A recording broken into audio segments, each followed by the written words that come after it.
Okay, so this is the presentation on the history of silk done by Annie Bond, Charlie Emmerich, Brandon Jones, and Kira Bird. Here's some background information on silk. What is it? It's a lightweight, soft, durable fiber. It is produced from the cocoons of different species of silkworms. This is an example of a silkworm in its cocoon.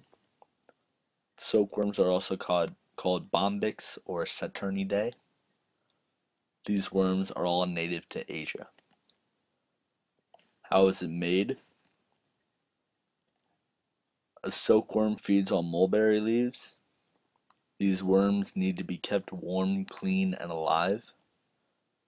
Once the cocoon is made, the worms are then killed, and then the cocoon is boiled in water and unraveled in a single strand, which is silk. This is a video on how silk is made, and this is a factory in China. These spools up here, they unravel the cocoons and thread them into strands of silk. And then the workers down here, they will pick up the dead cocoons, and then they will also take the strands of silk off of the spools. And these are some dead worms and cocoons. Okay, so some uses of silk. Silk was first used for clothing. There's an example of that in early China.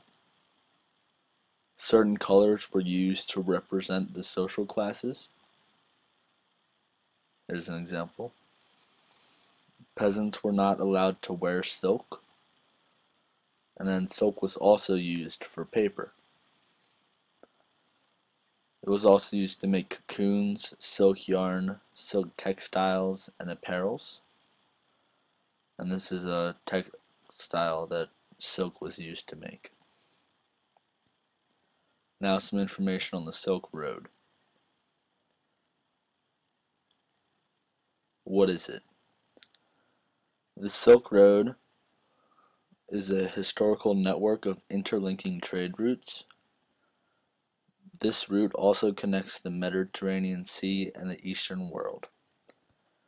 It stretches across the eastern, southern, and northern parts of Asia.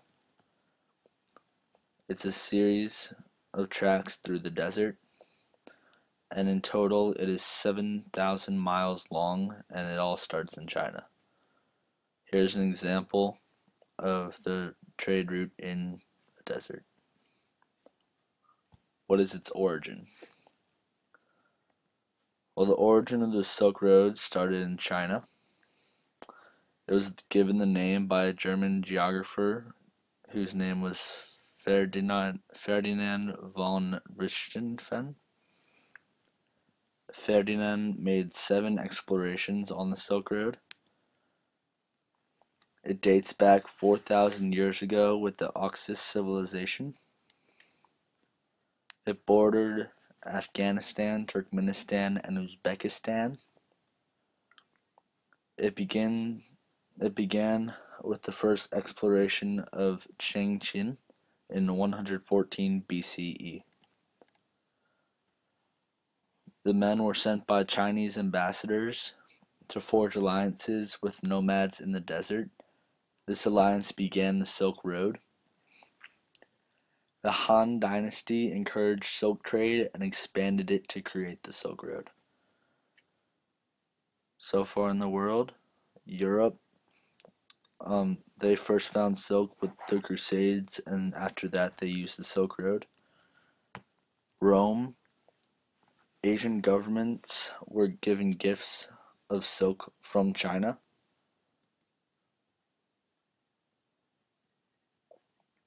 Details.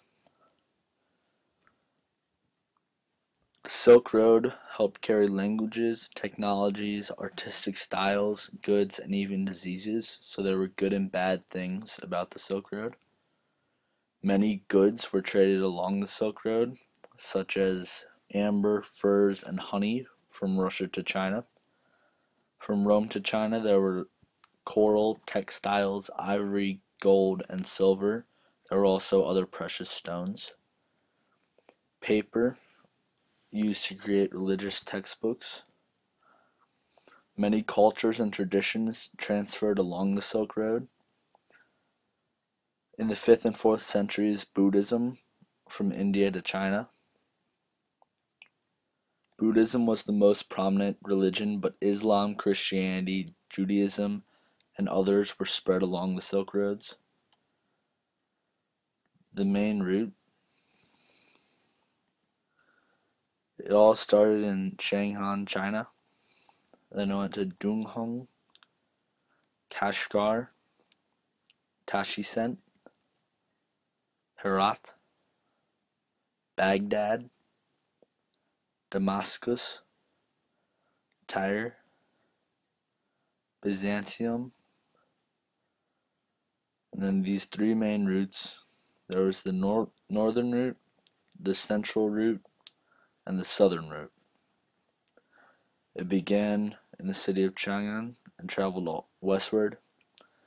On these three routes, some major cities were Dunhuang, Kabijar, Kashigar, Tashkent, Herat, Baghdad, Damascus, Tyre, Byzantium, and some more facts about the decline of the Silk Road. The decline started in the late 15th and early 16th century. This was due to the popularity of overseas trade routes. This is what a ship would have looked like that was trading and caused the decline of the Silk Road.